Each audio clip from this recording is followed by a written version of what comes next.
Hi everyone, સ્વાગત છે તમારું મારી channel Tejal's Gujarati kitchen all in વનમાં. ફ્રેન્ડ્સ, આજની મારી રેસિપીમાં છે ગાજરનો હલવો. અને આ ગાજરનો હલવો આપણે ઓવન અથવા તો માઇક્રોવેવ જેને કહેવામાં આવે છે એમાં બનાવીશું, કે જેમાં બહુ મહેનત પડતી નથી. તો ગાજરને પહેલાં વોશ કરી અને મેં છોલી લીધા છે, એની છાલ ઉતારી દીધી છે. તમે જોઈ શકો છો, મેં છાલ પણ તમને બતાવી.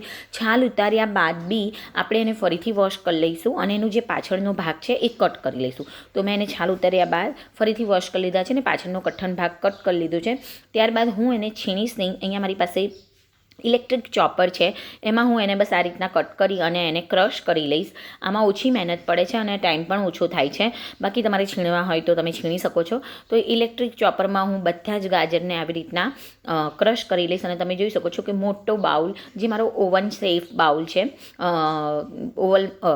ઓવનમાં યુઝ કરી શકાય તેવો બાઉલ છે, તેમાં બધા જ ગાજર જે મેં ક્રશ કર્યા છે તે આવી ગયા છે. હવે આપણે ઓવનમાં મૂકતા પહેલાં અહીંયા તમે જોઈ શકો છો કે હું ગાજરનું જે મિશ્રણ છે એમાં ચોખ્ખું ઘી એડ કરી રહી છું. અહીંયા હું 2 મોટી ચમચી હાલ ચોખ્ખું ઘી એડ કરું છું.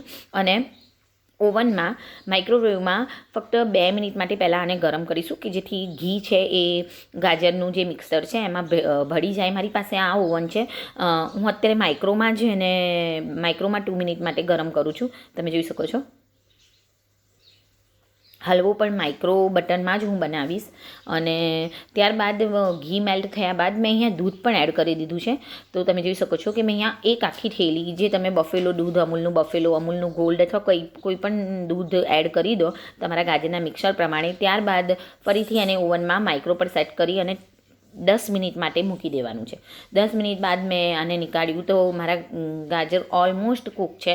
પણ ગાજરના હલવાને આપણે જેટલો વધારે શેકીએ, જેટલો વધારે કૂક કરીએ એ એટલો વધારે સ્વાદિષ્ટ લાગે છે. અને દૂધનું પ્રમાણ હજુ છે, તો હજુ હું એને કૂક કરવા દઈશ. તો વચ્ચે વચ્ચે તમારે હલાવતા, બહાર કાઢીને હલાવતા તો રહેવાનું જ છે. એમ પણ આપણે જ્યારે ગાજરનો હલવો બનાવીએ ત્યારે હલાવતા તો રહીએ જ છે. તો આમાં પણ તમારે એવું નહીં કે હલાવવું નહીં પડે, ઉપર નીચે તો તમારે કરવું જ પડશે, હલાવવું જ પડશે. તમે જોઈ શકો છો કે દૂધ પણ એકદમ ગરમ થઈ ગયું છે. અંદર ઘણું ખરું દૂધ બળી પણ ગયું છે. અને જે ઇન્ગ્રીડિયન્ટ્સ છે આપણે નાખીશું, તો અહીંયા મેં દળેલી ખાંડ એડ કરી છે. તમે સાદી જે આપણી ખાંડ હોય છે દળિયા વગરની, એ પણ એડ કરી શકો છો. તો માપની મેં દળેલી ખાંડ એડ કરી. અને આ છે ઇલાયચી પાવડર. અહીંયા મેં 2 ચમચી ઇલાયચી પાવડર પણ આ સ્ટેજ પર એડ કરી દીધું છે. અને ત્યારબાદ ફરીથી હું એને 7થી 8 મિનિટ માટે મૂકી દઈશ. અને વચ્ચે વચ્ચે હું એને 8 મિનિટ બાદ ફરીથી હલાવીશ, બહાર કાઢીને હલાવવા દઈશ. તમે જ્યારે બહાર કાઢો ત્યારે જે ગ્લવ્સ આવે છે એનો જ ઉપયોગ કરો. અને આ સ્ટેજ પર મેં અહીંયા થોડી દ્રાક્ષ અને કાજુની કતરણ પણ નાખી છે. તમે આની જગ્યાએ કાજુની કતરણ અને બદામ પણ એડ કરી શકો છો. તો મેં એ એડ કરી દીધી છે આની અંદર, તમે જોઈ શકો છો. અને તમારો હલવો બસ આવી જ રીતના થોડીવાર તમે એને કૂક કરો અને ઓટોમેટિક ઘી છૂટશે અને દૂધ પણ બળી જશે અને તમારો હલવો તૈયાર થઈ શકે છે. આની અંદર તમે ફ્રેશ મલાઈ પણ એડ કરી શકો છો જો તમારી પાસે હોય તો.